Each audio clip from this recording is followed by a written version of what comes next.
triste nouvelle à vous annoncer. J'ai cassé mon deuxième moteur de phaser. Oui, je suis l'homme qui est capable de casser 2 moteurs indestructibles. Alors, comme vous le savez, le premier, c'était mes fourchettes de boîte en fait qui avaient sauté. Et donc, vu le kilométrage qu'il avait, c'était pas la peine que je répare. J'en ai changé et j'ai mis un deuxième moteur, celui-là.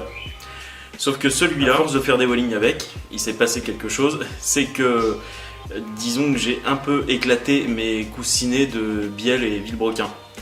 Je vous montre une petite vidéo.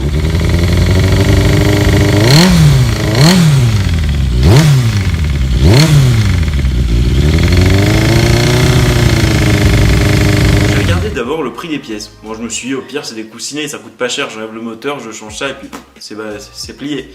J'ai regardé, il y en a pour 350 € de pièces. Ok, 350 balles de pièces, je pense qu'à cet euro-là, on peut trouver un moteur de phaser. Petit message sur le groupe Phaser Club France que j'ai créé. J'ai créé un petit groupe sur Facebook d'ailleurs pour ceux qui aiment les phasers.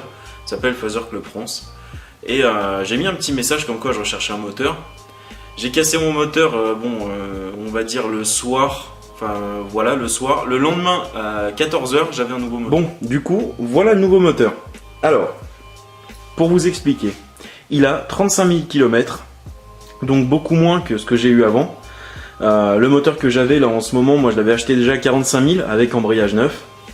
Et je l'avais acheté pour 400 €. Sauf que j'avais été le chercher à 350 bornes de chez moi. Celui-là, il a 35 000 km. L'embrayage a été démonté puisque le gars en fait l'a récupéré. Donc je vais mettre mon embrayage dessus, vu que lui il est bon.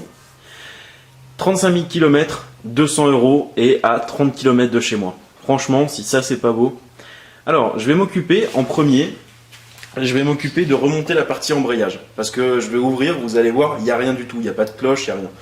Donc je vais démonter mon embrayage sur la moto. Et je vais le remettre sur celui-là. Une fois que ça se sera fait, je vais pouvoir contrôler le jeu aux soupapes. Puisque bon, avant de remonter un moteur, tant qu'il est démonté, autant je vais essayer aussi de contrôler la compression. Et refaire une peinture complète au moteur. Parce que bon, c'est un petit peu passé tout ça. Je vais prendre les caches culbuteurs qu'il y a sur mon moteur parce qu'ils sont en meilleur état. While you and me repeat, this bittersweet heat is suffocating. I'm waiting and always hetating. Kryptonite desires. Ouais, pour ceux qui n'avaient jamais vu un embrayage de phaser, ça se compose de toutes ces pièces là. Je vais aller mettre un gant parce que je viens de me laver les mains et c'est un peu gras. Alors, regardez, je vous explique. Cette partie, c'est celle qui va s'embriquer en première dans le moteur. Ensuite, on a ça qui va venir à l'intérieur. Hop, comme ça. Et ensuite, tous les disques vont venir se mettre entre cette pièce-là et cette pièce-là. Voilà. En gros, c'est ça. Maintenant, j'ai plus qu'à tout remonter dans le nouveau moteur.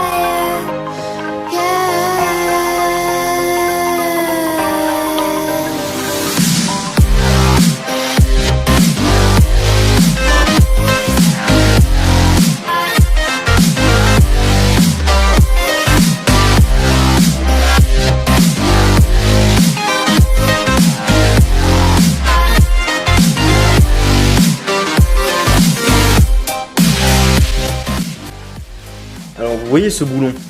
Ce boulon, il va falloir que je le serre à une force particulière. Chaque pièce mécanique dans un moteur va être serrée à une force. C'est ce qu'on appelle un couple de serrage. Ce couple de serrage est en général déterminé par le constructeur. Et pour l'avoir, il suffit de regarder la fiche d'entretien du véhicule.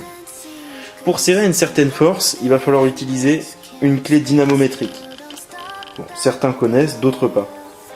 On règle cette clé à une certaine force, donc moi je l'ai réglée à 70 Nm, c'est ce qui est prescrit par Yamaha pour ce boulon. Et donc je vais pouvoir serrer ce boulon à la force prescrite. Bon alors, j'ai dévissé les vis du cache culbuteur, du cache arbre-à-cam. Voilà. Là on se retrouve avec la partie arbre à cam et puis chaîne de distri. Alors, pour faire son jeu aux soupapes, il va falloir aligner des repères sur l'allumage qui vont permettre en fait, c'est des repères justement de calage. J'ai calé le repère de façon à vérifier mon jeu aux soupapes pour le cylindre numéro 1. Et on va vérifier en fait l'écart entre l'arbre à cam et les chapeaux de soupape en fait. Alors sur la phaseur, pour l'admission, on doit être à 0,20 maximum avec un jeu de 0,08. Et pour l'échappement, on doit être à 0,30 avec un jeu de 0,08. Donc je vais prendre ma cale de 0,20. 0,20. Voilà. Je passe ma cale entre la soupape et le chapeau. Là, elle passe, mais difficilement. Là, elle passe très difficilement. Donc, je vais prendre ma cale de 0,25. Si je la trouve. 0,25. Ici, ça ne passe pas. Et ici, ça ne passe pas non plus. Ça veut dire que mon jeu est bon. Je suis dans les tolérances constructeur. Et pour l'échappement, on a dit 0,30 max avec un jeu de 0,08.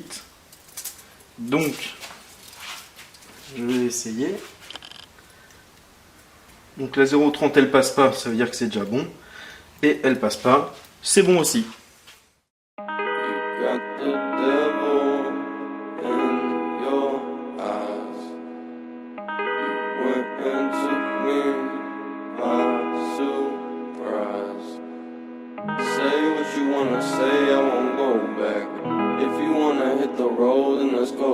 Bon et bien voilà, le nouveau moteur est sur la moto. Alors je suis désolé, je l'ai pas filmé parce que bon, c'était surtout de la grosse prise de tête, hein.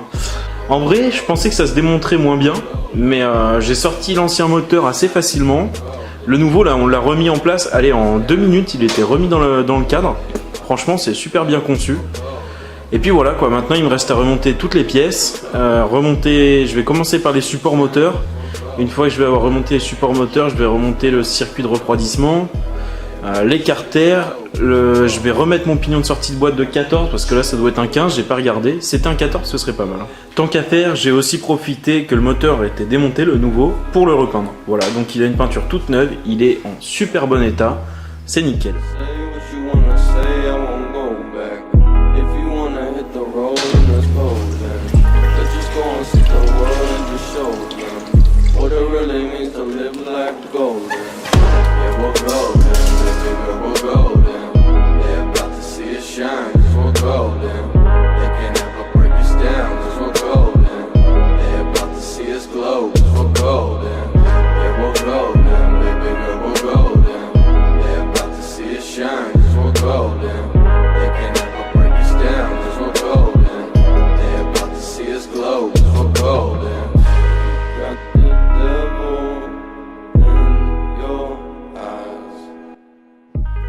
J'ai fini de tout remettre en ordre. Je suis désolé, j'ai remonté la rampe de carbu et tout sans filmer. J'ai tout remonté. J'ai une petite fuite sur le circuit de liquide de refroidissement, donc bon bah j'ai résolu ça. Remis du liquide, j'ai foutu de la vieille huile et bon bah pour rincer le moteur, j'ai revidangé, j'ai mis filtre à huile neuf et de l'huile. Et puis ensuite on va remonter ma ligne, mon sabot, etc. Allez, on a mis la petite phaseur sous perfusion, comme ça, on va pouvoir démarrer et ensuite on fera le réglage de carbu.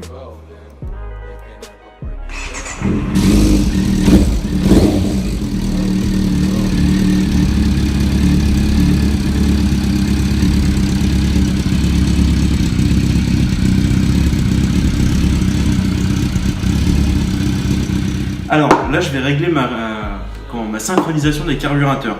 C'est-à-dire qu'en fait, chaque cylindre absorbe une dose différente d'essence puisque chaque cylindre est différent. Donc en fait, il va falloir régler pour chaque cylindre la dose d'essence qui est envoyée par les carburateurs. C'est ce qu'on appelle la synchronisation des carburateurs. Donc j'utilise un dépressiomètre. Le dépressiomètre, en fait, on utilise la force de dépression du passage de l'air dans les pipes d'admission pour en fait indiquer le volume d'air qui passe, et avec ça je vais pouvoir régler la synchronisation de mes carbures.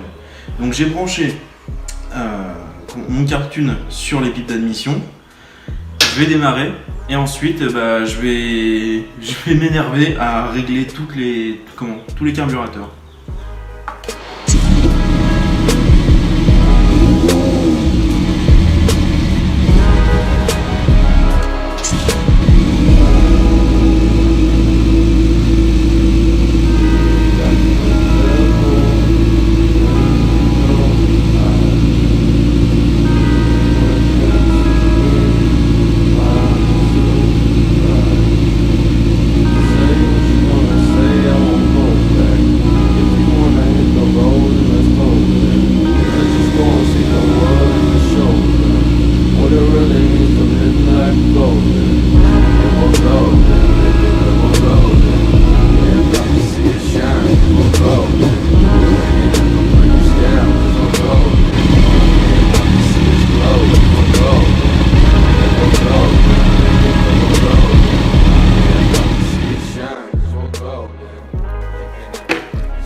ça c'est la partie un petit peu moins drôle.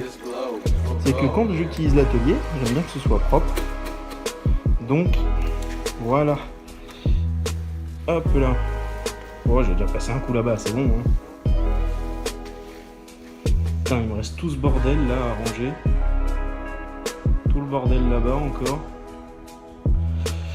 J'ai refoutu ça.